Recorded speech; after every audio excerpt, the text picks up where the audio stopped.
down, they just think they are. Another little wannabe gangster trying to play hard.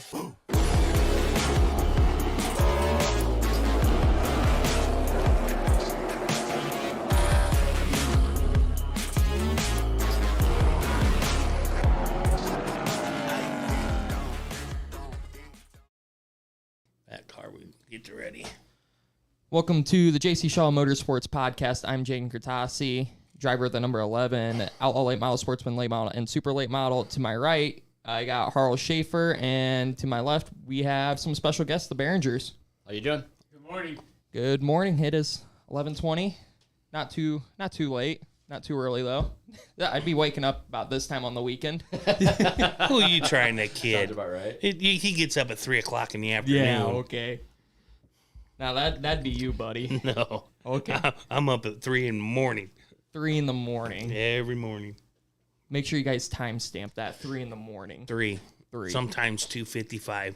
But I was trying to steal the show here. We got Keith The Beringers. restroom goes back to bed. Yeah, probably. That's his waking up 3 in the morning. Yeah. So Carl's trying to steal the podcast here from our special guest, but we got Keith Beringer Jr. and Sr. here. Give us a little bit of info about yourself. Well, I'm Keith Beringers Jr. I started racing in 2017, short track scene at South Bend Motor Speedway. Started off in the Hornet class, very quickly set the track record and got bumped out of the class into the front-wheel drive class. There was a breakout rule that you couldn't break, and I did it twice in 2 weeks. So got kicked out of that class and bumped up. And then last year was my rookie year in the street stock class. So last year I actually ran both classes full-time at both South Bend and Plymouth. I'm going to say, you got my old street stock. Yeah, I've got your old car. That thing's been tossed around a little bit lately.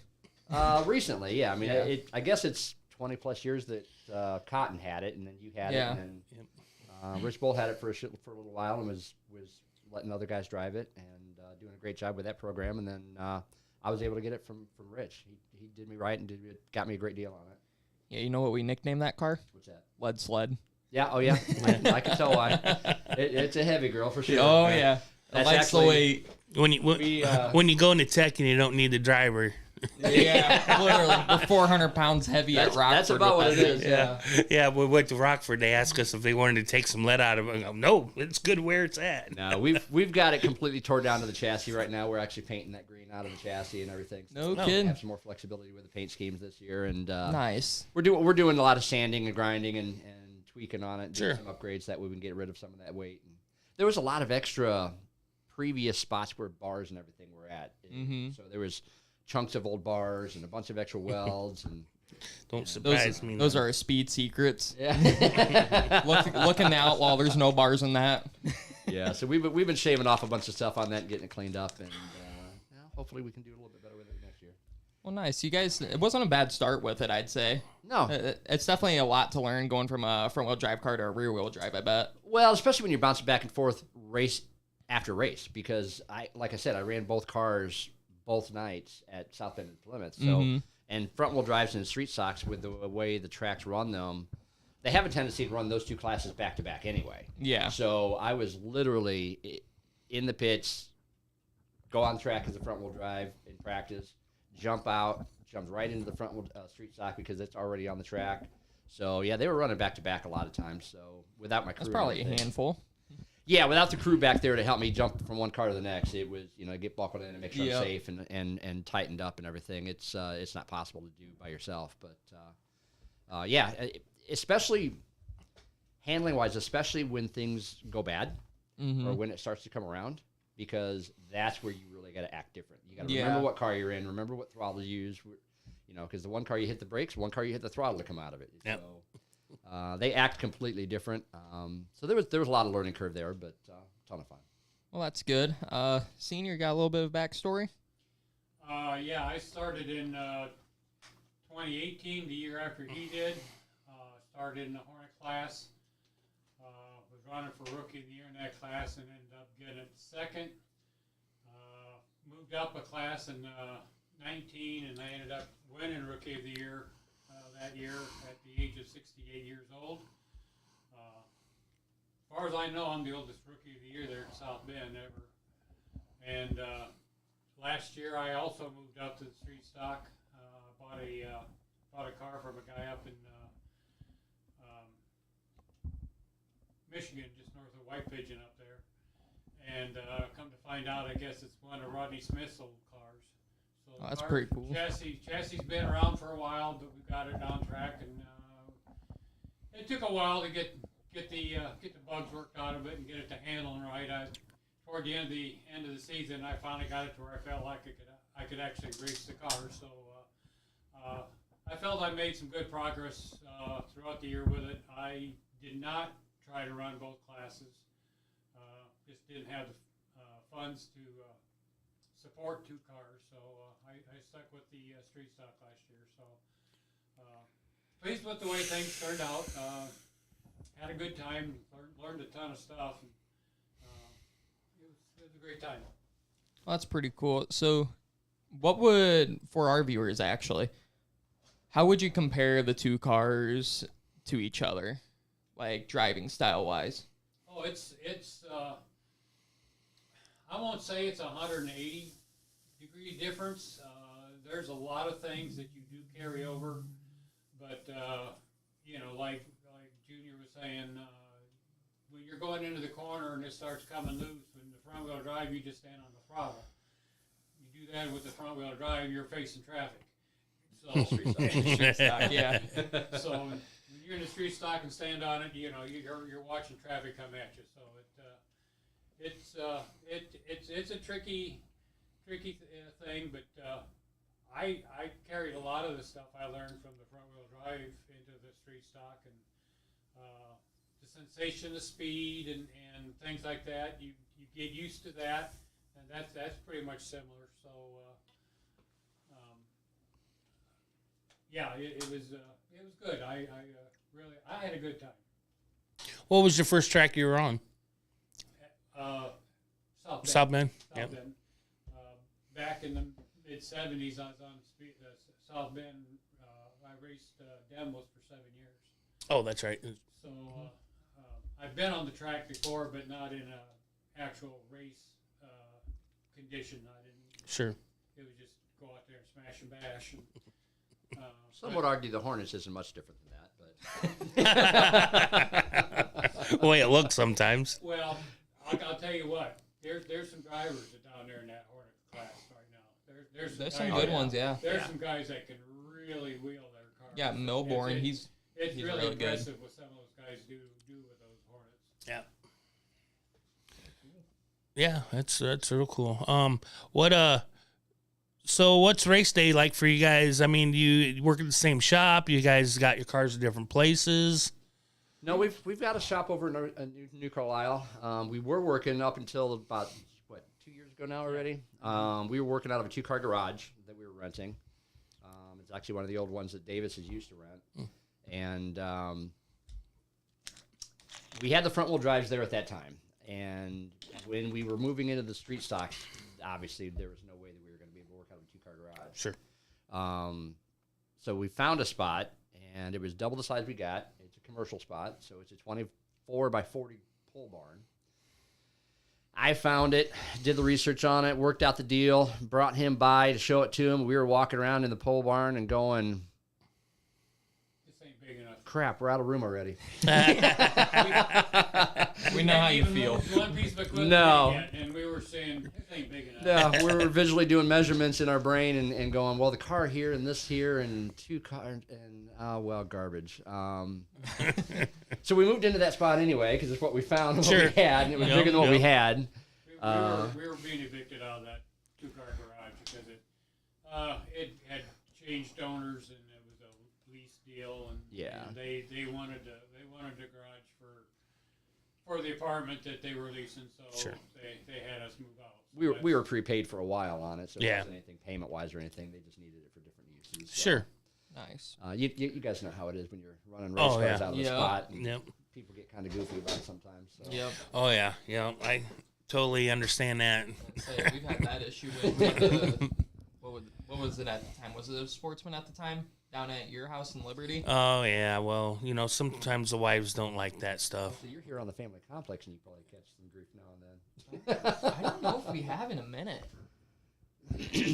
Not that I can really recall. Usually it's pretty nice out here. No one usually Yeah, bothers you. out here, it's. Let's any shop can be bigger. Oh. I mean, you definitely don't have enough room. Even if you think you got enough room, you don't have enough room. My wife and I have talked. We're talking about getting some land and building a pole barn at some point. And I've already told her. I said, it doesn't matter how big we build the first one. It's going to be just that, the first one, because we can build a 4,000 square foot This facility. sucker's about to be a NASCAR shop. You can build a 4,000 square foot facility and find a way to fill it up pretty quick. Pretty soon you're 100 by 50, and you're like, where'd that room go? Yeah, exactly.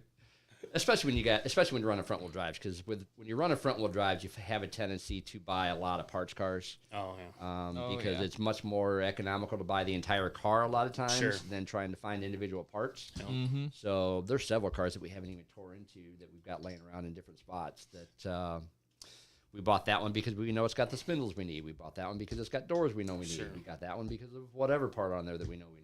Yep. So I mean, a lot of times it's just smarter to do it that way. And all the front wheel drive guys, regardless of what cars they're driving, they all try to do the same thing. It's just, I guess when we first started doing it, we were fortunate because we didn't have to do that. We just drive down to Hunts and we had fair, just whatever we wanted to go get, and he let us get it, and and that was a deal between your dad and him that they made, and we Did we even run his logo on the cars? Oh yeah, he did. Was it? Yep. Hunts was on the cars, and I don't remember it. yeah, when your brother and sister were both running front wheel drives, we were down there getting parts a lot. that look says there's a story there. Oh, there's a good story with my sister. We'll come to that here in a minute. Well, I think we ought to have your sister on for that story. Okay, yeah, we should probably have we'll save that for a whole nother episode. Yeah, your sister Well, tells got that us story wondering. better. Here, a quick way to say it. My sister somehow made 4 wide happen at South Bend on the top. Yeah, that's not a South Bend. That's No. not a South Bend. No, that ain't a yeah, South Bend move. You're lucky to go 2 wide there. She pulled the Chastain and just rubbed the wall, used the wall to help her. Or? Oh, she knocked the wall. Yeah. She wasn't gonna get out, and then they said they were gonna cut her out, and by God, she got out. Yeah, There you go. that got her out. And that's usually how 4 wide at South Bend ends up. Yeah. Either that or someone barrel rolling down the front stretch. That's usually how 3 wide at South Bend ends up. Actually, Yeah. somebody in the wall. I hear. Get back on it. You running both the front wheel drive and the street stocks, or next year? I did or? this last year, yeah. And I ran it both at South Bend and Plymouth. Now with South Bend having, it was a limited schedule last year, and then this year they're only running the one race. Yeah, I know it's sad. Track's going bye-bye. Well, yeah. Let's hope somebody buys it and can do something. with it. We've heard that how many times? know. I mean, until I see it actually Look a at this guy dozer ramble. sitting there and ripping it up, I am not buying none of it. Well, I'm right there with you. Just because I'm trying to be an optimist about it. Oh, and no, I make sure it definitely. saves. Yep. I mean, that's the track I grew up with. That's the track he grew up with. That's all of Oh, us yeah. right there. Yeah, there's so My- many of That's them. our home. My Yeah. first race there was a Grand Marquis race when Yeah. Dylan. You remember Gosh, those dang. races? That's a I'm minute sure ago. you probably Yeah. do. Sure. That was who was all out there? That would have been sorry. That would have been probably Daryl Waltrip and maybe Dick Trickle and Seneca. Did they run those out there? If I'm not mistaken, I was probably 7 when that happened. So I'm just going off of what I vaguely remember. Yeah. I don't remember who all was out there. Yeah, but I know they had a good show. Dylan had them Grand Marquis, and those Mark were. Martin was in the area for a while running stuff. What I don't think know. he. I don't know if he was in during that specific I don't know time. if he ran the Marquis or not. I don't remember. Yeah. That around what 80ish, 1980ish, right in that area. I would have been 10. So. I always enjoyed watching the super modifieds out there, the winged. Oh yes, Yeah. absolutely. They put on a fantastic show out there with them wings, and to watch some of the technology that they were trying to utilize. Yeah. And to get in the weight in the left side there. When I had to go off to school and ended up getting drafted and leaving the area for a while, some of the guys were taking their V8s and mounting them at a 45-degree angle. I don't know if you remember that. Vaguely. But to bottom head, the right side header was coming straight up out. Exactly. Yep. Because they laid that V8 over on its side there Yep. out there, and it was hanging clear out, almost out as wide as the wheels were. Those guys were scooting around. It almost looked like the motor was falling out of the car. Oh yeah. You know. The first time I saw Yep. that, I go, what the? Yeah, I thought it was broke first time I saw it. I was like, what did you do to that? And then I got to looking at him like, man, that's built that I mean, way. that's really deep. Yeah. I mean, First thing that gets me thinking is how are they getting the oil everywhere they needed? Can we Oil. do that to the Outlaw? That's what I'm thinking. I don't know. I really don't know how they did it, to be honest. I'm sure the oil pans had to be a certain way and some kind of a dry something.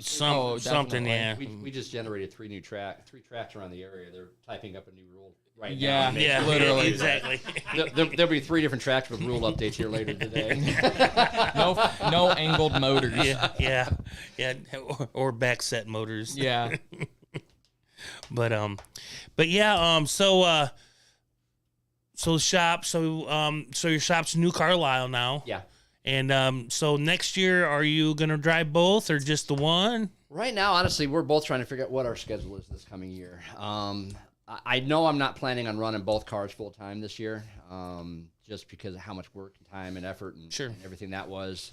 One of the main guys on my pit crew that volunteered and stepped up and was helping me tow one of the cars to the track every week. He actually bought himself a car, so he's getting into it. Sure. So I know I won't have that extra ability. Plus, with some income differences and stuff from what I had previously, I'm readjusting some things to get some investments and stuff that I'm getting into. That Are you looking at certain tracks going with certain cars or just whatever pops up? We're not sure. Like myself personally, I'm not sure if I'm going to run full time this year anywhere. No. I know I've run since 17. I've run literally every night that the tracks were open, both at South Bend and Plymouth. Perfect attendance, huh? Perfect attendance, except for one night. That was my daughter's wedding, and obviously Oh, there's yeah. no way we were missing that. No, so No, you can't miss that. Can't miss that's the that. only night since 17 that I haven't had a car out at either track. So That's pretty good. one, it's a lot of time to be that dedicated for that kind of a schedule, and 2, with running basically 4 full-time schedules last year all at the same time, 2 cars at 2 tracks. Sure. There's a lot of work, a lot of time, a lot of money that goes into that. So this year I'm looking more. I don't know. I've really been wanting to travel a lot more. So I'm thinking about taking this year and maybe traveling a bit more. Maybe, this track's running this front wheel drive race, or this track's running a street stock race, or Sure. this week the wife wants to get the motorcycles out and go to Tennessee or something. Absolutely. I know she's been complaining behind the scenes a little bit, and she's great about it. But every once in a while, we've all heard that conversation. Oh, yeah. Every summer, every week, that type thing. Yep, yep. And in fairness, I mean it's a huge dedication from not only all of our parts. I mean, we know the dedication that we put into it. Yeah. But for the crews to come out and help us out, the families, the wives to allow us to do it and take that time away from, the campings or the motorcycle trips. Sure. Or my son and I, my son got me into disc golf here. This September, my son got me into disc golf. And he and I actually already done 2 tournaments together and did real well. So Oh, cool. for something that both of us just picked up a couple months ago, we're competitive already. So we're not beating down the leaderboard or anything. But Sure, sure. we didn't embarrass ourselves by any means either. Nice. So, So are you the only one that works on the car? You have how many people help you? no, Dad and I do a lot of the work. We're hands on with every step of the way. We're smart enough to know when we want to bring somebody else in for Sure. the experts to weld or to do different things like that. Sure. We can both cobble weld. He's much better at it than I am. A little bit more experience, but we could figure, a little tack weld here or something like that. Sure. I'm not afraid of, but. Yeah. When it comes to doing the cage or welding frames on or chassis, welding the spot for the lead to hang or, safety stuff, I'm smart enough to know better than to touch it. Gotcha. Motors, obviously he's a lifelong diesel mechanic, so he's the true savant in the shop with all the wisdom. I'm a glorified parts changer at best. Oh, them are good. Well, Very handy to have. when you're in the neighborhood swapping a transmission in a 2-car garage with hand tools, people are like, "Oh, you're a mechanic. Let me ask you this." I'm like, "I'm no mechanic." They're like, Exactly. "What are you doing?" I'm like, "Oh, I'm just switching transmission out." They're like, "Dude, you're a mechanic." Nowhere and ever will you hear me say that I'm a mechanic. It's just, I have too much respect and wisdom to disrespect those that have got all the schooling and the education with that. So Glorified parts changer at best. But yeah, we do most of the work. We're in the shop. In the shop, it's primarily the two of us. Yeah. Now there are occasionally some others that, hey, you hanging out? Yeah, okay, I'll come over and help out. Or hey, we need an extra set of hands or things like that. Sure. But there's a bunch of guys, bunch of teams around the shops, around the track that we've been blessed to have had come out and help us out, whether it be the Bulls or Rodney Smith and those guys, or Glenn Cormican, which is our main fabricator, and there's a ton of teams out there that have helped us out over the years. That's good. With advice and help in the shop and at the track. Yeah, there's, we at our racetracks we have a good clientele. I think. I mean, I don't think that there's anybody out there that wouldn't help a fellow racer. I even overhear other race car drivers say, hey, why don't you go help that guy, new guy just got, and say, hey, drive this way or drive that way. Just help him a little bit to get out of your way and be more safe about it. Yeah. And I see a lot of that going on, and which is a good thing. Well, absolutely. I mean, there's been times where, championship battles where number one and number two are helping each other out in the pits. Carl, this last year at Plymouth, I had a night where my car was doing something funky, and he came over and, hey, try this real quick. And we looked at it, and sure enough, that's what it was. And it was something simple, thank God. And I got back out on track, and, we had a great night together. I had the points lead going 6 nights to the championship night.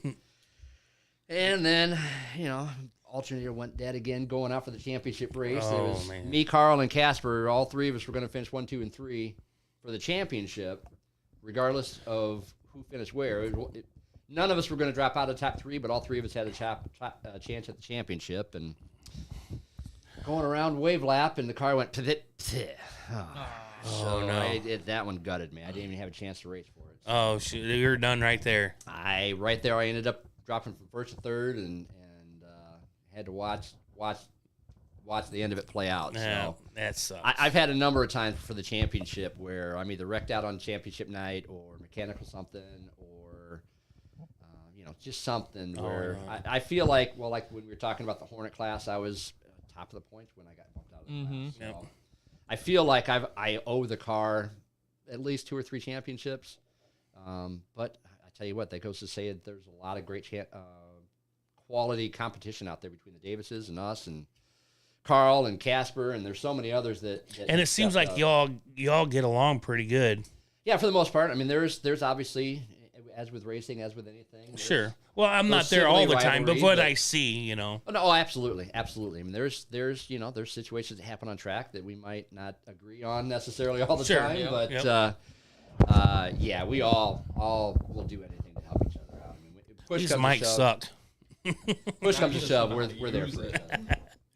I hear you. And the street stocks have been the same way. I mean, we've moved into the street stocks. We've had some great advice from some great teams. And What tracks have you been on with that? Just South Bend? no, I ran South Bend and Plymouth.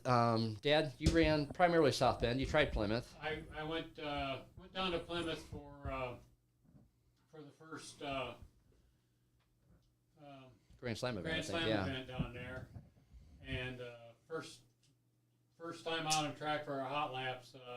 Took the green flag and drove into one, and the mounting for the A-frame, lower A-frame, broke. So the ball joint went up to a 90 degree. Oh, sure.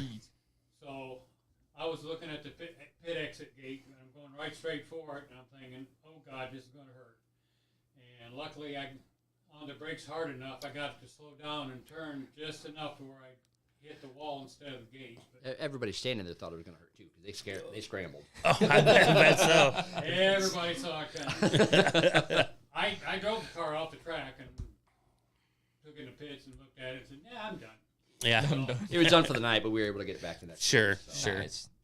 Thankfully, it wasn't anything more serious. Cause So, yeah, body-wise, I mean, it tweaked the front bumper mounts a little bit. But I raced it that way the rest of the season, so there wasn't a whole lot of damage after I repaired that lower A-arm and got the suspension got back up and going again. So, yeah, that was a scary ride. Yep. You been to M40? I was at M40 back in 18? was it 18? It was your Hornet, yeah. Back in 18 with my Hornet car. That was a fun race. they had a big front wheel drive race down there. There's Memorial Day weekend. type Yep, deal. I Oh, okay. remember Yep, this. yep. I was And, there. I went down there, went up there was a Hornet, but I had down bars on my roll cage, and they wouldn't allow me to run the Hornet class because of the down bars. And he said, "Well, just cut those bars on it." So, are you out of your mind? I'm not cutting my safety out of my car. So they bumped me up to the front wheel drive class, and I ended up coming in 6th that night in the front wheel drives as a Hornet. So I was extremely pleased with. Oh, yeah. that night. I enjoyed that track. Was that your first time there then? That was my Yep. first night there. And that was a lot of fun. How was that dip? I avoided it. Yeah. I warned him about the dip because I'd Yeah. run there before that, and I've run there a handful of times over the years. And where we ended up in the pits was outside turn 3. Okay. So my mom and wife, they had their lawn chairs and everything Sure. set up against the fence Sure. up there on top of 3. Yep. So we were up there watching, and I pointed out to him, I was like, watch how this particular car is going around the track, turn 3 in particular. And sure enough, we found a spot where you can kind of avoid that dip just a little bit. And I just moved up a lane there in turn 3 and 4. Yep. Coming down that hill out that back and staying up a lane, you carry more momentum than you do trying to cut it down short anyway. So I never hit that bump, and I carried a lot of speed going down the front straightaway. And I ended up passing quite a few cars going into turn 1 because I was able to carry the momentum off of turn 3 and Sure. 4 because of that missing that dip. So Well, I know when we were there with the mini cups and Jaden's first time around there, he loved that dip. Every Yeah, time that track every was time them mini cups come around, and they'd go like that and go like that. It was Well, the the first weirdest one. thing. the first time I ran that track, everybody warned me about the dip, obviously. Yeah. That's one thing everybody talks about with Yep. M40. So I'm thinking, well, I'm running a front wheel drive. It's tight. So that's going to loosen me up. Sweet. Yeah. So the first time I went through that dip on a practice lap, literally the first time I went through it, I just held it wide open. Found out that was a bit too loose. Snapped that car around. I mean, I caught it and kept going with the lap, but I went, okay, that was a bit much. Yeah. Yep. That's a bit more than I needed. You know, and I think what everybody talks about the dip there, but what I think everybody forgets to give enough credit to, as he mentioned, was just how much that backstretch is elevated above the rest of the track. Exactly. Because you really do climb that hill Yep. when you're riding down that backstretch. And then not only is there the dip there naturally in the track, but it's because you're coming off of such an elevation change. I've the never suspension loads and everything so bad right at that spot anyway. I've never drove it. Do you notice it in the car, that elevation? Oh, yeah. Yeah. Yeah. I don't know. Especially coming out of 2. Another thing that everybody warned me about coming out of 2, they're like, coming out of 2, you're going to look like you're pointing right at the wall. You're not. Stay in it. You're fine. It also Because- feels like you're going to the very top of the hill on a roller coaster. Yeah, it really does. I mean, you're not only pointing right at the hill, but you're pointing right at the track. So you Yep. really kind of... Have you drove anything other than a mini cup there? No. I was going to say I didn't think you. I've driven a few different things up there. Yeah. I drove a Hornet up there. I've driven somebody else's Hornet up there. I've driven the dwarf cars. How was Oh, yeah, that? that's right. You did I do dwarfs. loved it. Yeah. Dwarfs are a blast. Those cars are so much fun. They are. The first track I ran in the dwarfs was at M40 actually. Is that right?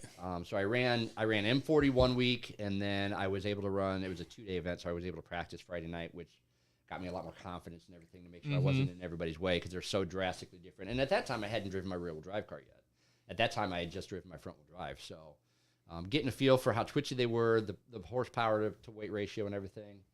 So Friday night practice was real key for me. I got up to speed, and then Saturday I ran there, and then the following week I ran South Bend. Okay. Dwarf cars. Nice. Yeah, they are so much fun. I mean, Yeah, manhandle those things. yeah, well, and the one that I was driving, it was loose, way too loose. Which like one did 5 you different have? ways. One of the JJ's cars. Oh, it was one of JJ's? Yeah, and I watched him in his visor cam, and it just seemed like at South Bend he was moving that wheel all the time. yeah, I mean, there's a lot of trail braking coming off the corner, especially in the car I was in because it was so loose and everything. You got to be able to get the power down, but you got to be able to keep that rear end underneath. Is you. that just the nature of that kind of? Well, the wheelbases are so short. Yeah, It's yeah. so- I it's don't so even know what natural you could twitchy. compare it to. Be honest with you. That and the steering is so quick. Yeah, The best way to compare it is to pretty much racing it like a micro sprint, but on asphalt. Yeah. That's the best way I can describe it. yeah, you're steering right a lot. You're steering that much in the Yeah. yeah. Oh yeah. Well, and it's a 1,000cc motorcycle sport bike. Exactly. Yep. Yep. So, I used to stunt and race a lot of those too back in the day. So,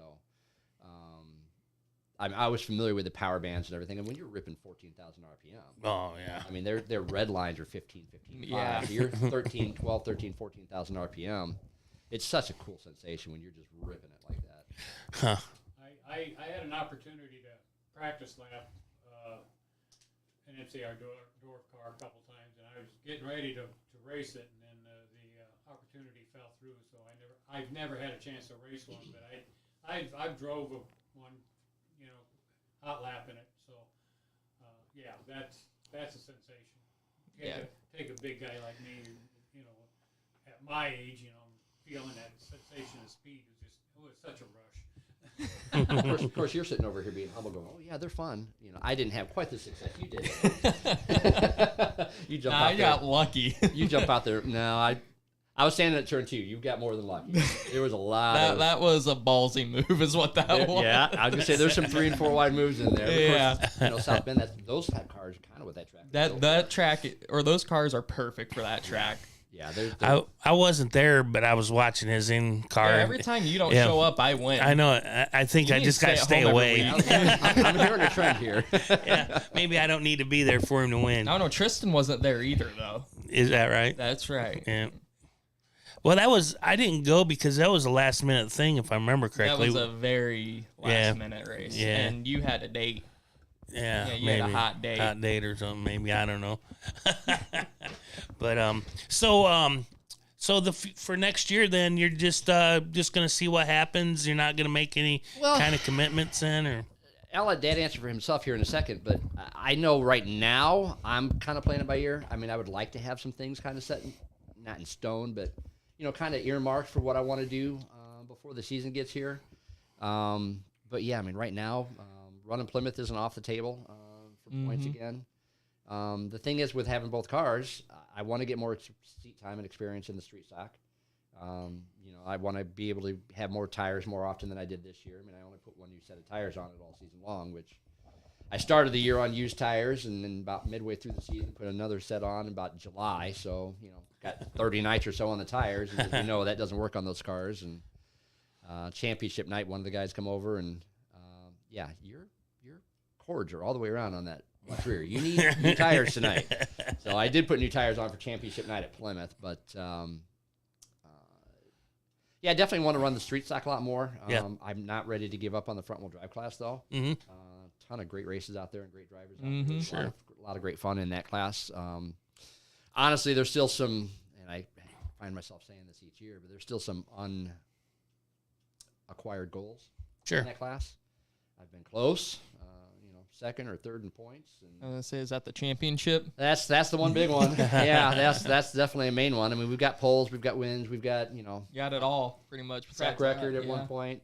And, the cool thing was I had the track record in that same car in 2 different classes. oh, no doubt. Yeah, so I set the track record in it as a Hornet. Took me a couple years in the front wheel drives to reset it. Qualifying, I'm typically second by like a half a tenth. That's Which is maddening at times. yeah, I bet. There's times if we stopped with one round of practice, I'd have 800 different poles. It feels like, but we'd go out for first round of practice, and I'd set top number, and then I'd come in, and Derek in particular, there's nights where literally 1/1000th of a second he'd flip it in the second round. It's like, Oh, man. goodness gracious, how's he find a way to do that? So, we talked Nothing about being. aggravates you more, and just 1/1000th of a second couldn't be It like was- a tenth. There was one night. One night in particular I can remember. It was 1/1000th of a second. So it was. Yeah, I've it's been in your shoes maddening. before. You're right there with him nonstop. You're just as fast. You're just as quick. Now, obviously, Derek has a lot of experience and a great driver. And that's also 8 points, too. That's big. Oh yeah, That's big. There's been many a championship nights or championship end of the seasons where you add up those 8 points each week, and that's where it gets lost. Yep. Yeah. That's what saved me for when I won championship is everybody kept telling me sandbag start up front for the race and just go in the feature. I just kept getting fast times, and those are what saved me for keeping me in the hunt for the championship. Well, and we all hear those conversations about people sandbagging or telling us a sandbag or Yeah. this might help, but I just can't find a way to do it. I mean, No, I hate sandbagging. To me, there's I've three done races. it. I hate doing it. There's 3 races every night that I'm involved in: qualifying, the heat race, and the feature race. Yep. And I'm there to try to win all 3 of them. Now, whether I do or not, obviously that's another story. None of us win every race that we're in. But, No. But I mean, that's the way my mindset is when I'm on the track. And I mean, there's just a lot of fun, and fun is the biggest thing, and that's what we're all out here doing, right? Yeah. Having fun. So there's a lot of fun and pride, and Any tracks you want to go to? yeah, I mean, I've been up to Kalamazoo a number of times helping other guys, pit crewing for them, and I've never had a car up there. So Kalamazoo is definitely one that I want to run. M40 is poised to have just a massive year for themselves this year. So 20 straight races, no off weeks. Yeah, their schedule is kind of daunting if you're going to try to run for points. So I'm not sure that that's what the plan's going to be with. With wanting to make That sure one's not what would you call that? Economically friendly? Probably. Yeah. Being every week. What night they racing? Saturdays? Saturdays, yeah. Saturday straight nights for all. That helps out a little bit. Yeah, I mean, at least it's a consistent schedule. You know what it is. Yeah. So it's not a Friday here, a Saturday there, an off week there. I mean, so there's some ease to that schedule, so you know what it is. Yeah. M40 is definitely one. I've run New Paris a half a dozen times, and I've always enjoyed running over there. I know some people talk about that track and some of the things that have gone on in the past, but I've never had any issue, and everybody's always That's the same with Angola. Yeah. I've been there. I've had no issues. The person over there one's the nicest could be to me. Yeah. I mean, those are some of the local tracks. Now, South Bend obviously isn't running, but the one night. Montville doesn't look like it's running this year. Nah, unless Montville things is change. gone too from the sounds of it. Did it sell? I don't know if it's sold or not. Last I've heard, it's been listed for sale. Yeah. And it's listed not as a track, so Gotcha. Oh, well, that may not be accurate. Don't quote me on that, obviously, but I'm quoting you on that. Now, don't quote me. Obviously we're all watching Facebook and other socials to get our information on that, and some behind the scenes information that people talk about. But we got to, as a racing community, we really got to be careful because we've got too many tracks that are far too close. I mean, we to the got wrecking 3 ball. to 4 that can go down pretty quick. I'd say. Locally, not to mention Rockford that just went down. Rockford. And, Yep, Rockford's done. But I think a lot of them cars, like we've talked earlier, might go to Grundy, but we might get some down this way. Yeah, we Grundy's may. another track that I've wanted to. I mean, when 2020 happened and we were having a lot of the Grundy and those guys down running with us, met a lot of great guys up that way and a lot of great teams. So that's another track that we wouldn't mind running now and then. And there's a couple other tracks up there in Michigan, Ohio. I mean, there's some other tracks that, as we get more and more flexible with our schedule, an hour and a half, 2 hour drive might not be too bad for an off night or something. I mean, as it is now from our shop in New Carlisle, I mean, we're pushing, without South Bend, we're pushing 45, 50 minutes to an hour virtually everywhere we're going anyway. So Yeah. Well, that's, just with us. I mean, Plymouth is local for us, but everything else is about an hour away, But I don't see that being that big of a deal. Like we're going to go to Kalamazoo and hit that we've a been couple spoiled times. with South Bend being right in our backyard. for so Exactly. long. I live in Yeah. South Bend. He lives in New Carlisle or North Liberty. So technically the address is North Liberty, but he's actually not in North Liberty. So he's only about 4 miles from the track. We're 3 miles from the technically track, North Liberty, so- but we go by Walkerton. Yeah. Yeah, Walkerton mailing address, Liberty. They say you live in Liberty, though. I don't get it. I don't know. Nobody wants you. Nobody wants you. We're on the border. Yeah, nobody wants us. Living on the border, yeah. And then you were talking. Them rowdy race car drivers, they don't want to claim anybody. And then your plane's kind of the same thing, huh? Well, we are a team for sure, and all of the tools are in his race trail. We've got we got that race box that we got all the tools and everything's set up in his trailer, and I use my trailer to haul my tires and my car around, but I don't have any tools in mine, so I can't. It's kind of difficult for me to say, okay, I'm going to run, say, M40 every week, if he's not, because then I won't have the tools that I need Sure. to adjust the car and do whatever I need to do. So, whatever we decide to do, it's going to have to kind of much be a team. Oh, absolutely. Yep. And, So, which is a good thing. You'll have help, and you're not there by yourself. And going to a racetrack by yourself absolutely It's sucks. just fun aspect. It's back to the fun aspect too. I mean, Yeah. there's been a lot of our life that we necessarily didn't get along. He worked second and third shift most of my life and my childhood life, and we didn't always get along real well, and didn't always get to see each other a whole lot. And Sure. he was. And look at you guys bonding now. Well, and that's what I was getting ready to say. I mean, racing has really been one of the best things for our relationship. Yeah. Because he was growing up. He was a Cub Scout master and baseball coach, and he went out of his way because I know working second and third shift. I did the same thing with my son now and then. I mean, he was two hours of sleep if he got that much, and still he was dedicated and was out there and trying to be there with us and when he could, as he could. But yeah, I mean, growing up, it wasn't always real close, and getting my 17 year, about halfway through that, he started coming out and kind of talking to other people in the pits and seeing how other people knew me, and it was different than he kind of knew me as, and getting him into racing has been the best thing for our personal relationship, and That's good. I can't thank the racing community and racing in general itself enough for that. Mm-hmm. Without that, we wouldn't be as close as we are. And I mean, people see us now, and everybody thinks that we've always been super tight, and we're two peas in a pod, and we're a lot of our personalities are real similar. And You mind handing me your dad's mic real quick? I'm going to try something on it. Chat saying he's not clipping through enough. Check 1, 2. The heck? Oh. Well, that'll do it. It wasn't on. I just pulled a Huffman right there. Yeah, there was a Huffman pole there. So, yeah, I mean, getting into racing has been fantastic for our relationship, and I wouldn't change any of that for the world. But, getting him into racing also, and we've had this talk, and it's been doctor approved, as we've teased before, but it's shaped. Doctor approved. That's a good one. Well, it's shaved 20 years off his age. And it really has. Racing can put you in good shape. Well, I mean, physically, mentally, and all that. I'll let you go more into it, but I mean, before racing, he's 72. He's still driving truck every day. Daily grind. He's still 50, 60 hours behind the wheel of a truck. Yep. And, he's home every night. He's got local routes, so he's home every night. But it was go to work, come home, get in front of the TV and snack and go to bed and do it all over again. So there wasn't a whole lot of energy and all that stuff. And getting out in the shop and having something to do and the excitement of being on track. And, I mean, Oh, for sure. It sparked an energy in me that I thought had gone away. So it's definitely been good for me personally.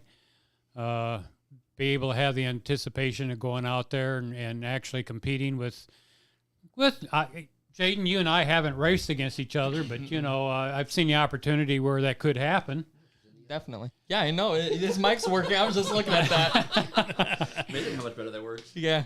We don't got no saving grace for the beginning part of the audio, but we still got a good amount of time left in the podcast. I mean, this is all I've had to do all these years? Yeah, just on and off. You don't like them fingers or what? See? New energy. Yeah, there you go. He's spry as ever. But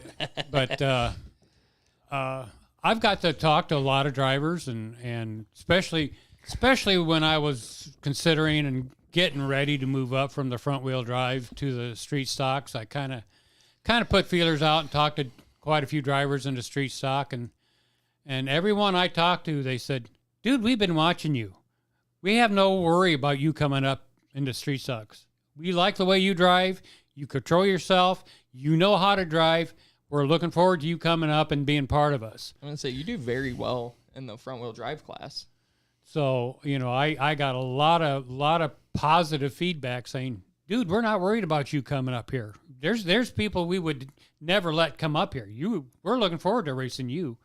So, I mean, what an ego boost that was for me to say, "Gee, here's some great guys, some great drivers, and multi-time track champions, multi-time, like Rich Bowles." He says, I showed him my paint job with kind of basically a white car, and he says, "I'm going to be the first one to put tire marks on your car." So, I mean, it's just that kind of a attitude, so it's been great. I mean, it's also got my wife out, and she's doing a little more physical activities. So it's been good for the family. It really has. It's helped her sewing business and everything. So, oh yeah. My wife is Beringer Creations, and she's a seamstress, and she makes baby quilts and quilts and T-shirt quilts, and she's multiple things that she can make and do. And so, I mean, as far as that goes, if you got something you need done, look up Beringer Creations on Facebook and get a hold of us, and we'll see what we can do to help you. She was busy with it before, but now that we're both involved in racing to the level that we are, and she's been able to get out there and do a few things for some other racers, and she's got all kinds of people in the racing community. We talk about how great our community is. Mm-hmm. Anytime, I'll be randomly seeing it on Facebook or something where somebody goes, "Hey, I need something done," and somebody's like, "Beringers Creations, call Sherry," that type thing. And she's gotten really busy throughout the years doing that. Real quick, while we're on the topic, tell them your doctor story to explain my doctor-approved statement. I'm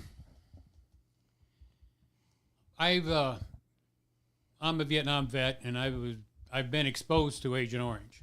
So one of the side effects to that is diabetes, and I've been diagnosed with diabetes since the spring of 1999. And control of my sugar has always been a problem. Since I got racing, and at that time my doctor retired. I went to a new doctor, and he was on me real hard about my sugar, and it got into the spring and active, out there I'm running through the pits, and I got my adrenaline up, got my heart rate up, got active every night in the shop working. Toward the end of the season, he said, "No, I'm liking where your sugar's at. I'm liking where your blood pressure's at. We're really doing really well." Well, fall hit.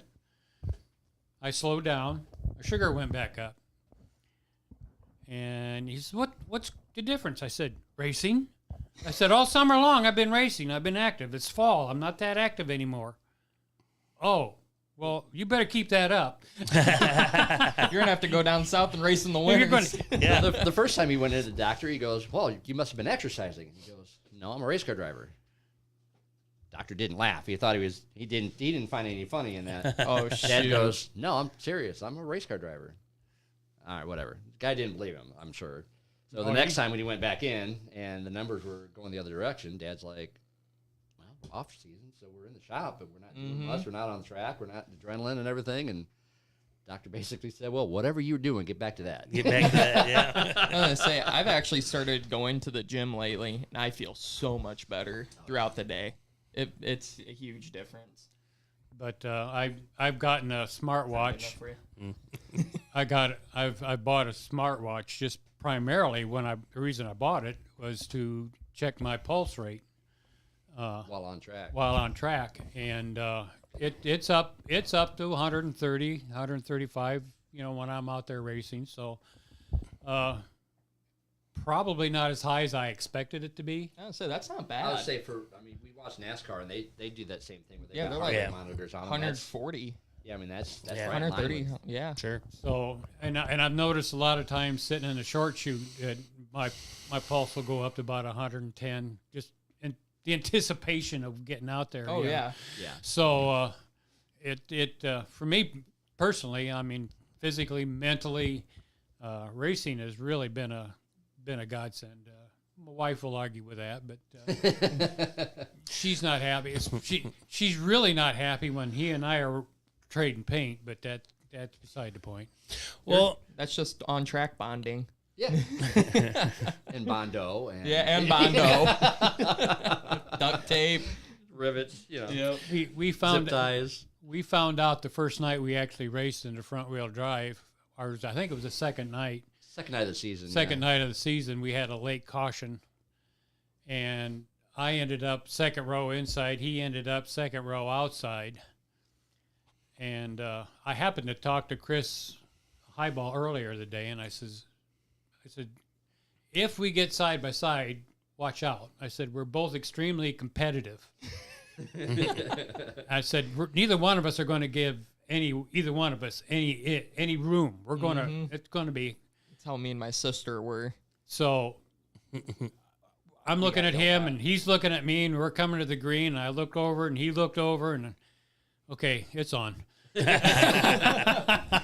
And green flag, and sure enough, I mean, we weren't more than 2 or 3 inches apart, door to door. That's awesome. I bet it was fun. Several laps. That had to have been a lot of fun. And he'd pull ahead, and then I'd get in the corner, and I'd pull ahead, and then he'd pull ahead, and back and forth. And finally, he got a run off of 4, and he cut down. I thought to myself, damn, that was close. And after the race, I mean, we were hugging and giving each other high fives, and That's man, awesome. I mean, the wasn't until a couple days later in the shop, he's looking at the back end of his car, going, "Where'd I get this yellow paint from?" Uh-oh. We walked around in front of mine, and where'd I get this red paint from? Neither one of us felt. It just, when he came across, it just rubbed enough that we transferred paint. Well, everybody kept saying, well, you guys hit. We're like, no, we didn't. I mean, both of us were like, my brother, my mom, my wife, they're all like, man, you guys hit each other. No, we didn't. So when I was at the shop later, I was like, no, because if we hit, because they kept at it. So I was at the shop going, no, if we hit, I would have had paint. Yeah, there. Well, that's not right, because if I hit him, they would have been paint. Well, yeah, there's paint there. I guess we did rub a little bit. That's awesome.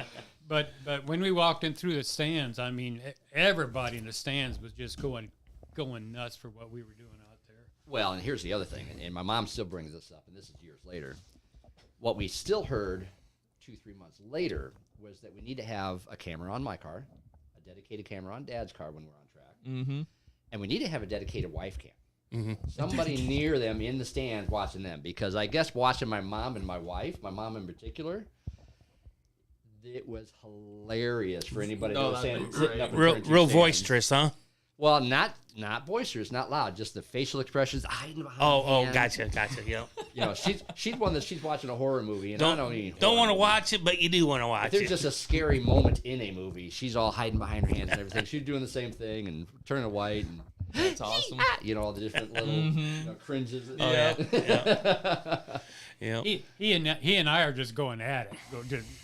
No, it's on. So Sometimes watching Jaden's mom is pretty. I don't get to see it. You I'd don't like get to. yeah. Maybe we have a filmer one We're day. gonna call it the mom cam. Yeah. Well, thinking of this moment, actually, sometime later, Jason Moorhead, his mom and dad were in town. They were living in Florida at the time. So they were in town getting to watch him race. And they walked up and sat in front of me and turned 2 stands. So I thought, all right, cool, I'm going to get this video for Jason.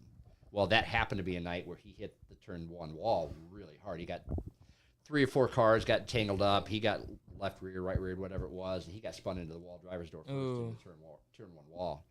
And it was a lick. I mean, if I remember it, I think that actually destroyed that car. I mean, I don't remember if he had that car out or if that's when he had to get a different car, but it was a lick. And I planned on posting it, you know, because he was actually at that moment he was up front, if not leading the race, and I was waiting to get that moment for him where he got the mom and dad reaction and, you know, having that bonding moment for him. And I sent it to him privately just so that way it wasn't ever out there. But Yeah. I was trying to get that moment for him, and it turned out to be a different video. But thankfully, I mean, obviously he was okay and never had any injuries from it. So. Well, that's good. That's good. But yeah, I mean, you know, when fans are out there and they get our parents or our families up there, and Oh yeah. Yep. there's a lot of fun reactions. Sure. Well, we all know racing is expensive, no matter who you ask. I'm sure you guys have help with that. You got sponsors you like to mention or anything? Yeah, absolutely. We're self-sponsored. We're self-funded a lot, but we do have a lot of great teams around us that over the years has been more and more cash. I mean, for a long time it was just great people around us that were helping us out, whether it be towing us to the track or helping us in the pits or, you know, a discount on paint here or this, that, there. But some sponsors of mine that I've had from the start are Lance Miller with Cornwell. He started his Cornwell truck about the same time I started racing, so he's been on the vehicle since virtually day one. Rob with T3 Painting, long time friend of mine. We used to run around a lot on the motorcycles and stuff, and he does all of our paint work and everything. Sure. Not to mention other stuff. I mean, he's known for his paint throughout the racing side of things. But I tell you what, he's a savant with the electrical and with so many different things about it. Weaver Insurance stepped up this year and helped us out. Actually helped pay for the wrap this year, and Nice. you do a great job for us on the wrap. And I appreciate it. that was the first time I we try. that was the first time we had a wrap on a car, and Melissa with Left Turn Graphics, and she's done a lot of great graphics for us over the years. And my front wheel drive was painted by Rob with T3 and graphics by Melissa, and then the street stock you contacted me, and we worked out a deal to get that one wrapped. And I was already considering wrapping one of them, especially when I was still sanding on the front wheel drive to get it ready for paint. I didn't really want to start that all over again on the street stock, because that was a daunting task to think about sanding that whole thing down, because it's a bit bigger than the front wheel drive. I don't know if people notice that. A little bit. A little heavier. So, didn't really want to sand the whole thing, and you did an amazing job with Hoax Graphics on that, and we were able to make a scheme where both cars looked kind of similar enough to where You could tell who it was. we could tell it was the same theme, but different enough that they had their own personality, and Nice. there's so many people that help us out over time. Dad, you want to start on some of yours, or? Well, we have a lot of similar sponsors. Like he says, as far as the money goes, we're self-funded, but Left Turn Graphics, T3 Painting, 4C North Fabrications. They do. Glenn is a magician with that welder. Yeah. I had Rick Hahn help me put the street stock together, because I didn't have a clue, how it needed to go and what should be there and what shouldn't be there. So Rick Hahn stepped up and did a fantastic job at getting my street stock ready to go. It just real similar sponsors, but not any money goes, but the help and the expertise that they put forth into helping us get our cars on track is it's a lot of times it's worth more than the money is. Yeah. So. Yep.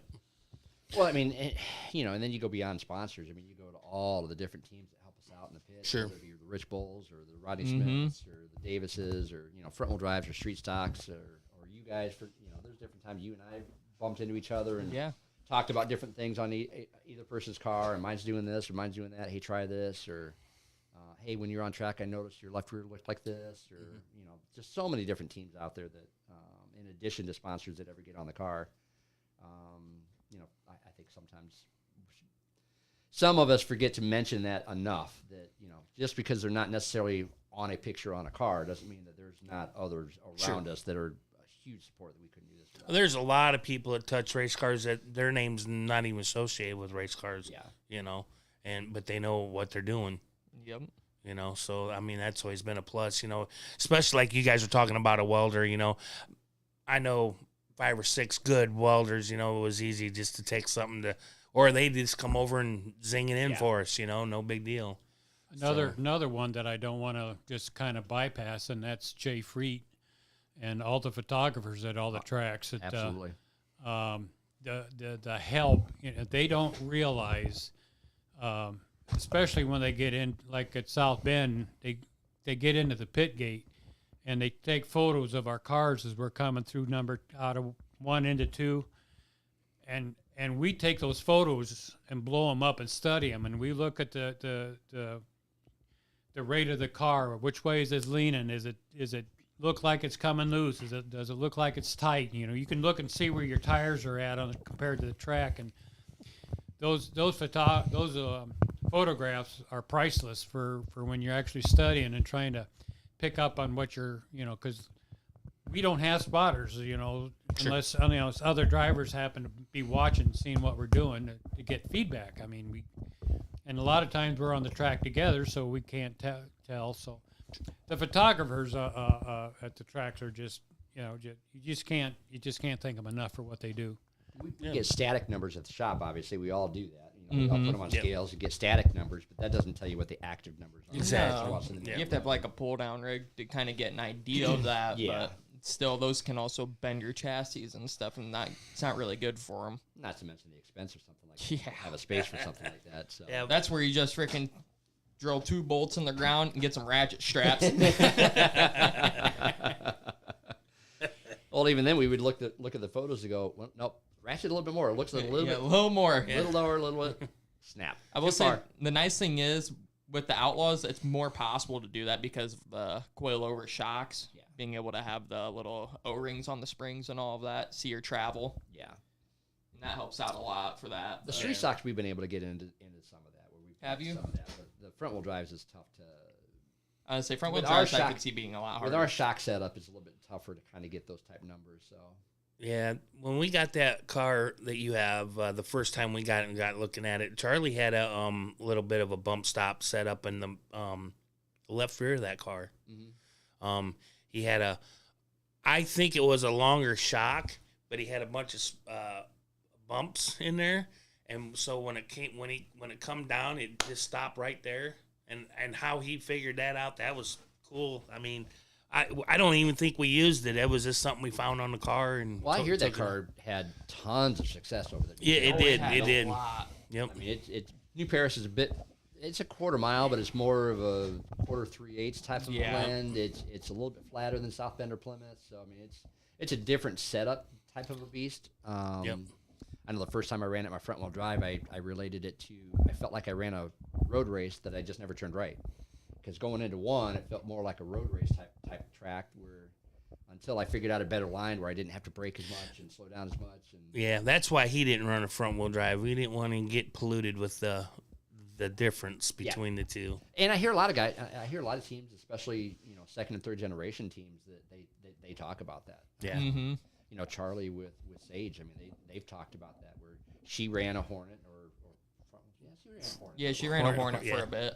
But it wasn't very long, and they wanted to get her into a street stock and as soon as possible, so that way, Hornets is a great class for learning the track, learning class etiquette, learning track etiquette, learning flag stand, letting the sport slow down enough for you. Yeah. When Dad got into it, I told him, I said, first 2 or 3 weeks, the walls, the people, the fence, everything's going to be a blur.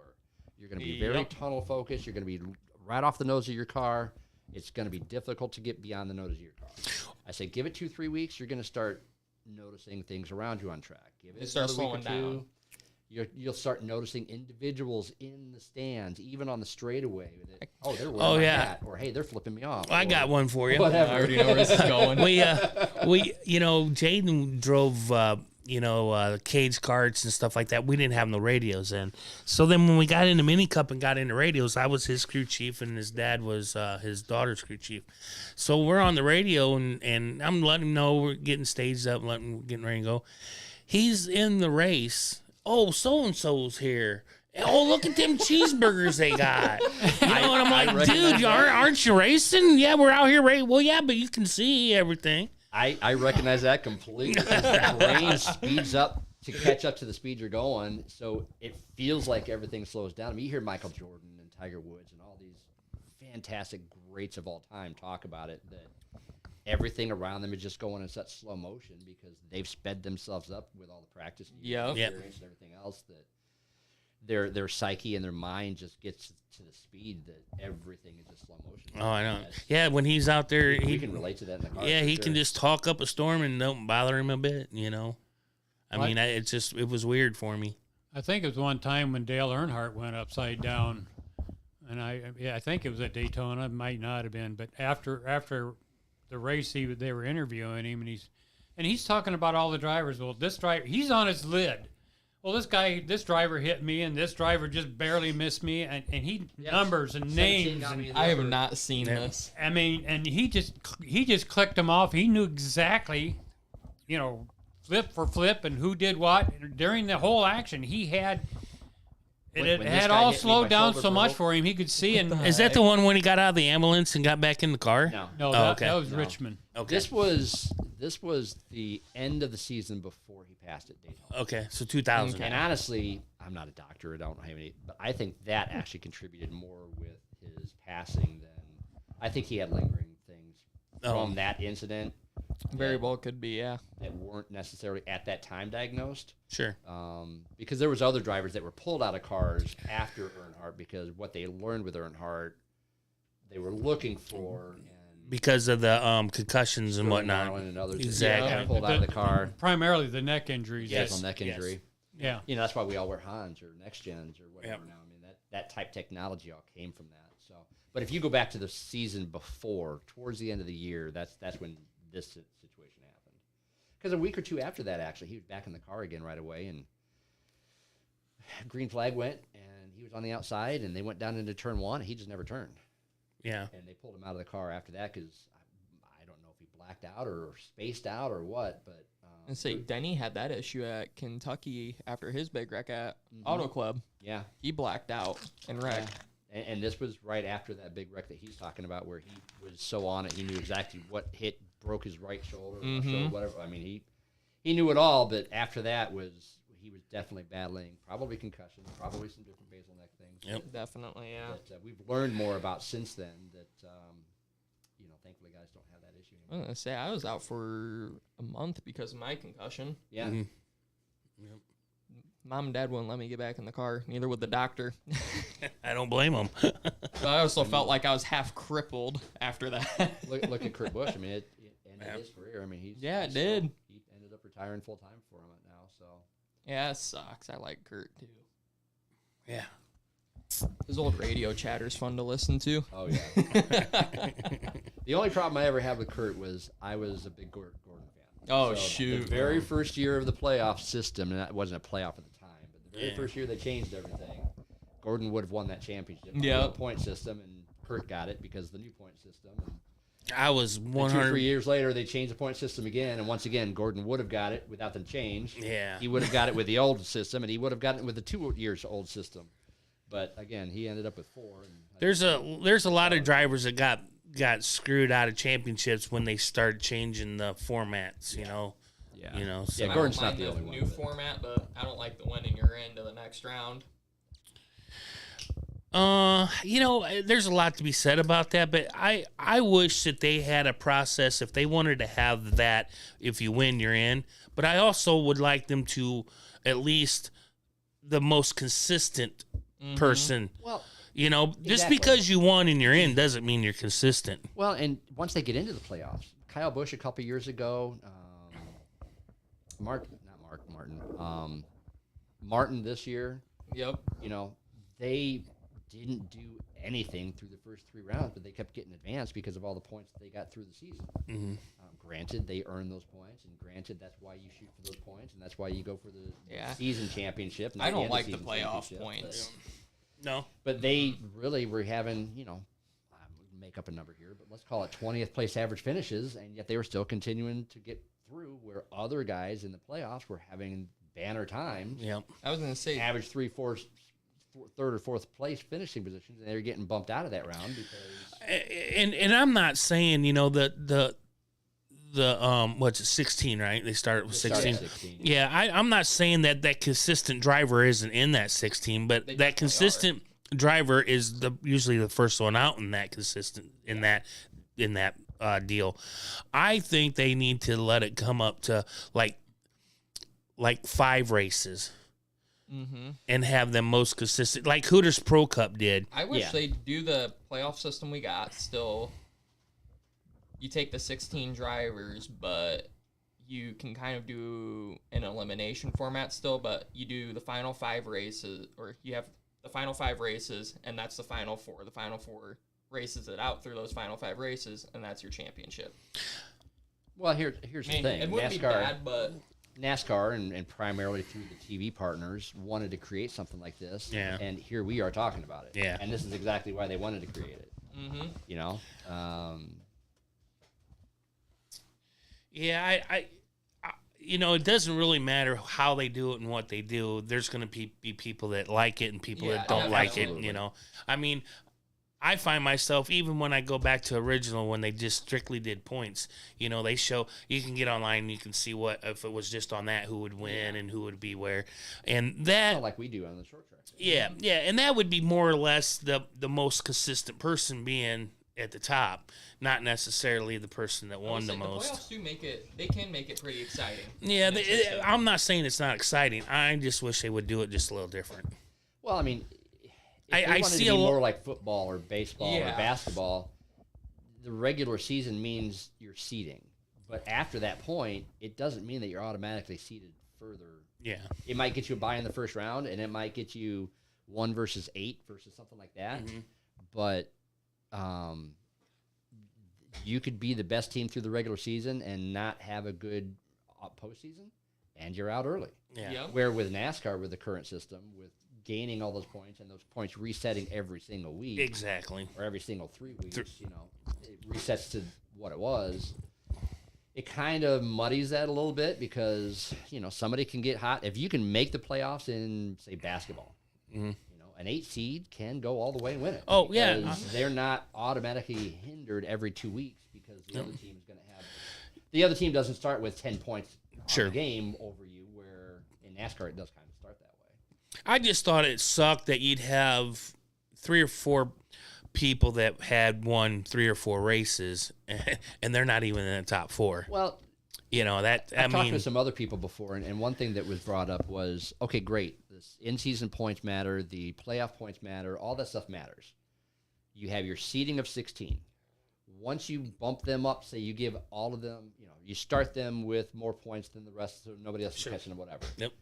But just let those 16 races, let's let those 16 individuals during those races, just let it play out at that point. Yeah. Mhm. Don't keep resetting it every 3 Yeah, weeks. no, Where I think them playing it Martin out is- would be awesome. where Martin is last place other than getting cut. So round of 16, he's in 13th and doesn't, or 12th and doesn't get bumped. But then they reset it, and next thing you know, he's sitting second again. Yeah. Yep.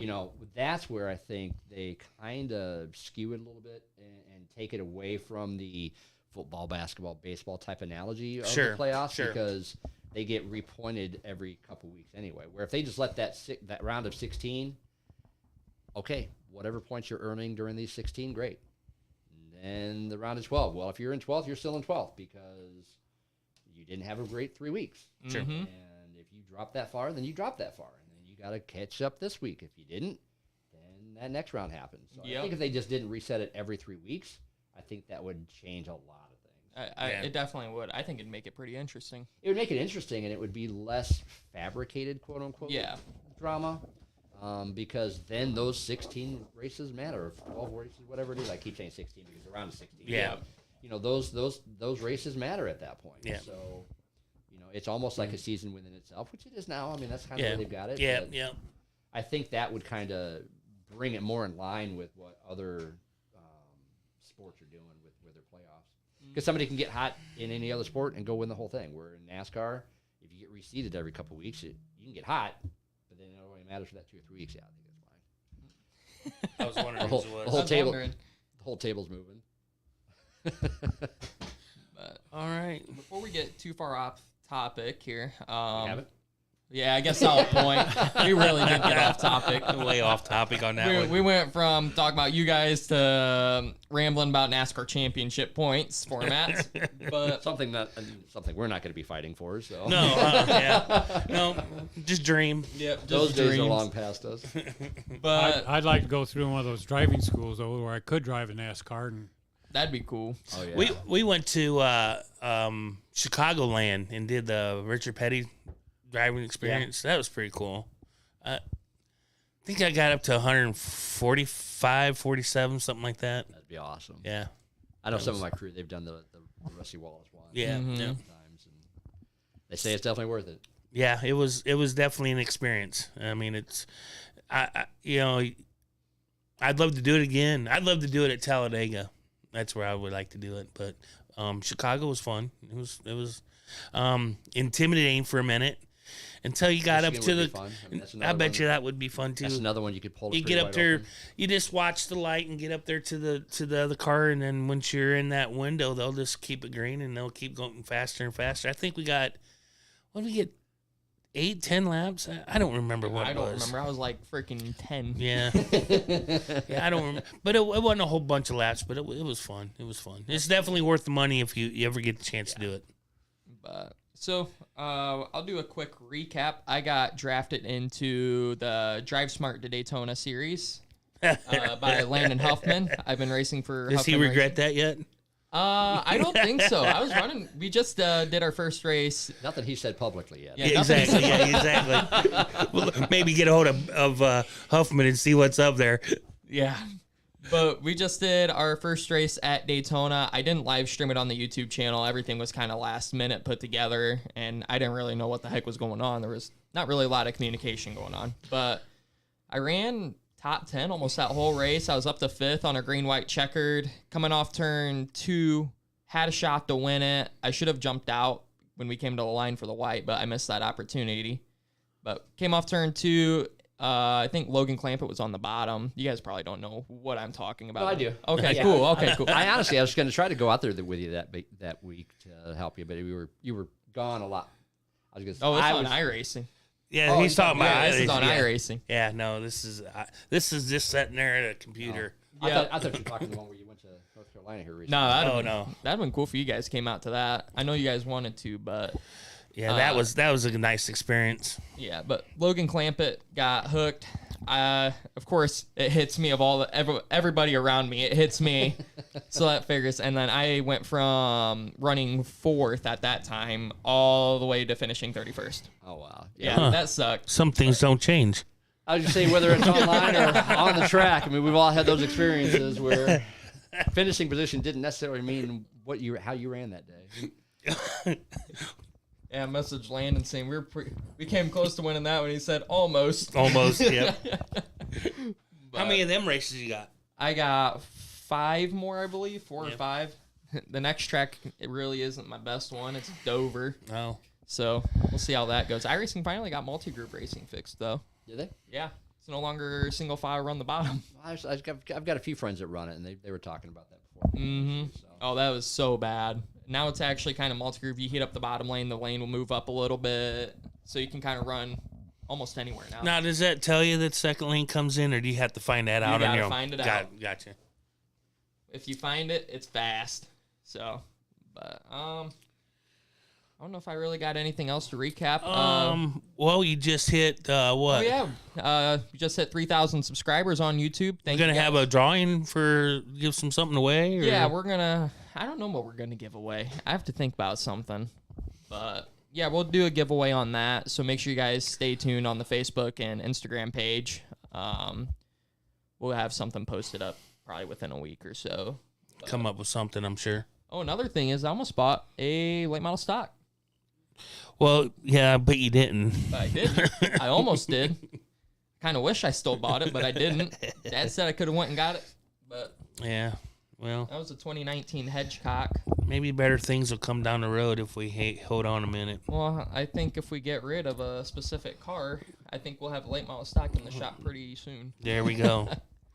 But Alrighty. First world problems. Yeah. yeah, first world problems.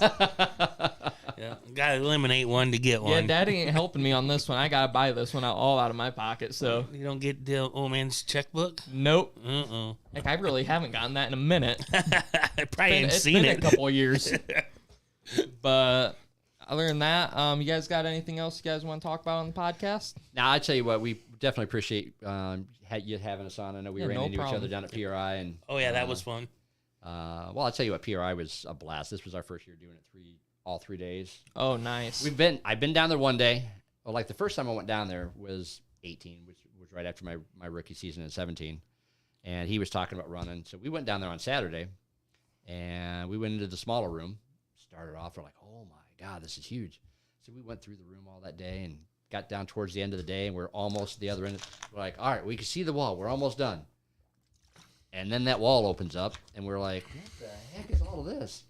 Yep. And then we realized that room was even bigger, and it's twice the size of the first room that we were in. And then we didn't realize that there was all the hallways and the stadium. Yep. So we were like, oh, man, we missed a ton of stuff. We didn't realize it. So then we started going for 2 days, and then for a year or two, they didn't have it for COVID. And then 2 days wasn't even enough. So this year we went down all 3 days, and I honestly, believe it or not, we teased about our wives earlier, but our wives are the ones that insist on going down. They actually made it a 4-day trip because they're like, nope, we're staying Thursday through Sunday. Oh, So shoot. we didn't even come home till Sunday. So Oh, Oh, man. nice. they enjoy the trip and they enjoy the getaway. And Now, do they go do something else? Or are they there right with you all the way through it? Or? typically they've been right there with us. But Yep. this year, with having the hotel real close by, we're right there, right by Circle Center. Sure. So Nice. we walk outside about 5 steps. We walk indoors, and then we're on the skywalk, and we got we're indoors the whole time, so we're not dealing with weather or anything.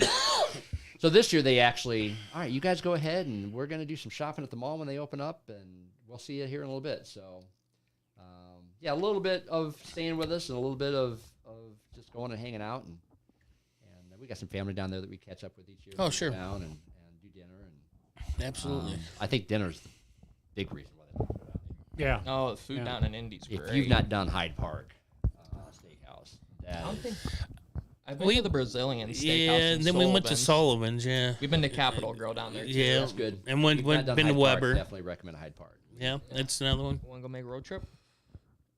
No, You, not don't at got, the you don't moment. got a date tonight. I'm not going today. Drive the Indy for a steak. Yeah, that'll be. Tell you what, We can go see my get sister. the Australian Wagyu. I'm telling you, get the Australian Wagyu, man. It is. I don't like wine. I'm not a. No. No, I don't. He was telling me about it, and I've never really feel like it has a experienced it. greasy feel to it. Well, it's they're raised on olive. Exactly, no. and it's more fat than there is beef in it. And I get the whole scenario, but I just don't know. I mean, people say it's good, but I just don't know if I can make it through the fat because I cannot. I hate Well, fat. here's the thing. It's not gristle. It's I understand fat. that. I understand So, that. and like when my It's a wife good and I went taste down in there. fat, but Well, when my wife went down there for our anniversary in August, we got the Japanese Wagyu, which is even more expensive. It's one of those things. oh gosh, You get that just because of special event type yeah, thing. that's But yeah, it looks like it's primarily fat, but then when it's cooked, all that fat melts into the actual meat. So you put it in your mouth, it literally just melts. You have to remember to chew it because it's definitely melts in your mouth. I mean, it's I might experience it once just to try it, but I don't know. the Australian Wagyu is the best bang for the buck. Yeah. It's about a third of the price of the Japanese Wagyu, and you still get the experience, you still get the taste, you still get the flavor, and it's really good. We thoroughly enjoy it. But I tell you what, cool. get their red velvet cake. oh, Their red piece of velvet. Oh, cake no, is he- good. Their piece of red velvet cake is like 16 layers. It's good for like Holy 6 people. This is Mr. Creme Brulee here. creme brulee. That's all he lives for is creme brulee. So yeah, we did that all 3 days. We were able to run into you guys down there. So back to what we were saying to close everything out. We thank you for having us on. This was It's no fun. problem. We always enjoy getting a chance to sit here. And Well, so. I wanted to say something. We were talking about having our wives down to PRI. I find it extremely beneficial because we keep talking, well, we need to replace this on the car. We need to upgrade this. And there at PRI, when my wife is with us, we go talk to the vendor, and the vendor explains to her, well, this is why, this is how it works, and she picks up and goes, oh, I can see why you want to do that. That makes sense. So it makes spending the money, unfortunately, a little easier sometimes because it's too easy to spend the money. But she can now understand why we need to do some of the upgrades that we want to do. Sure. And they're bought in. They're all part of it and everything. And then my wife makes pistons for a living, so Oh, no doubt. every pretty time we cool. walk by a piston, we lose her for an hour. Oh, sure. Uh, Well, did she work at Federal Mogul? Yeah. Yep. Okay. Yeah, she's part of the prototype division up there. Oh, So okay. she's working on stuff that it could be a 1 pound piston, it could be a 40-pound piston. Sure. So, I had a buddy worked up there, but they moved him down towards Seymour, down to a plant down there somewhere. yeah, they've had some ownership change here a Yeah. couple times in the last few years, and they've done some reorganization. And unfortunately, there was about 300 jobs that got lost a couple years ago. Oh, gotcha. My son was working there with her at the time. And So he it's was one not of them. Federal Mogul no more? It's not Federal Mogul. It's I always forget what the name changed. The name. Gotcha. They changed the name and then Tenant now, isn't it? It's what? Tenant? Yeah, Tenneco. Oh, okay. Yeah, Tenneco. So, and actually, I guess Tenneco's been bought out. So, Oh, no. Can't wait for again, losing. don't do your stock tradings or anything on based on anything I'm Yeah, saying. yeah. But there's been a couple changes. But Sure. for those guys, I mean, it's just a bunch of zeros and a signature Yeah. on a piece Yeah. of form. So, I want a bunch of zeros and a signature on a piece yeah, of paper. no doubt. But yeah. With a 1. Yeah. But to reiterate what Junior's been saying, that It's been a great privilege for me to be here and be part of the racing industry and to get the exposure that we're getting and getting the fan support and everything that's happening. So, and a lot of it's for podcasts like what you're doing and exposing us to a wider audience. So we want to really truly thank you for this opportunity to be here. We appreciate you guys coming, really do. Yeah, Thank it's you. definitely good having you guys on the podcast. Once again, thanks for coming out. I'm glad we could put this together kind of last minute. I planned on this on Tuesday, but that didn't go well. Well, you Tuesday planned was a it Tuesday, hassle. but I hadn't heard from you about it until last night. So Yeah.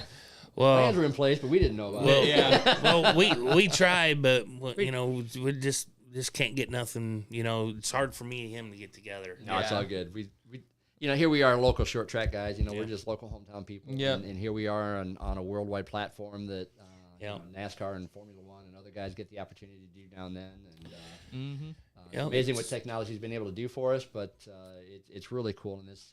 Technology's great till it isn't. Oh yeah, Yeah. I mean, this type of stuff helps us, with our crew. I mean, I know we do the car show at Century Center each year, and You guys going back to that? yeah, we plan Yeah. on having our cars out there. So And stay on. much of our When is that? I haven't heard any details on it yet. I know it's usually just before racing season, so like March-ish, Late or March. late March-ish type range. But I know a lot of the help that we get, we've Might have to actually take a- gotten from that. I mean, our merry band of misfits, as they call themselves, Yep. our pit crew. We were all at the track one night, and somebody, we need a name. I'm like, well, we're all just a merry band of misfits, and they're like, yep, that's 6. That's So, we have a private group chat that we are all involved with, and that's good. sometimes these guys can make it, sometimes these can make it, sometimes all of them can make it. So it's good to have multiple sets of people around that are willing to That's come cool. out. And, we tell people all the time, and you guys probably run into the same thing. People are going, man, I'd love to help, but I don't know anything about cars. Yep. You know what? Oh, Come yeah. out. Sometimes we just need somebody to run errands or Yeah. run tires up to the tire barn or check tire pressures. We can teach it some of the simpler stuff. Oh yeah, yeah. It's Next easy. thing you know, they're diving into the engine or doing body work with us, and they're learning more than they realize they ever learned, Exactly. Mm-hmm. and having fun along the way. And sometimes we just need That's- somebody to spot us getting in and out of the car. That's what I missed though back in the old days. That all back when South Bend and Plymouth and New Paris was Friday, Saturday, Sunday. Running 3 days. Yeah, 3 days, and Tri-state. we'd wreck on Friday and go house and fix, and then get just in time to get there on Saturday to qualify and race, and then okay, now we're good for Sunday or hit on Sunday, and then we got all week to work on it, which is good, but you don't get much sleep them Friday, Saturday, Sundays Yeah. when we were racing back Wish then. we could still do Because that. our bad habit was to stay until the sun come up drinking beer when we were done, right? Yeah. Well, I resemble that. Yeah, exactly. There might have been a keg or two involved, but back then it was that's a big what air we tank did. That's a big air tank you got in that trailer. Yes. No, that's what it is. Yep. That's but- the beer. But back when we did that was to me that was when we were having fun. Oh, We were all having fun back then, on that aspect. I'm kind of glad I'm not doing it 3 days a week now. Well, that's when the Nyaris and the Russells and all those Exactly, guys were, yeah. were making a huge name for themselves. Yeah. Mark Martin talked about it at times that, when he was getting ready to go into NASCAR, it was actually more profitable for a lot of teams to stay at that local level when they could do stuff like Yep. that and run 3 nights a week. The ASA and all that. Yeah, and they were more profitable per se on the dollars and cents side of it. Exactly. Moving up, so. Yeah.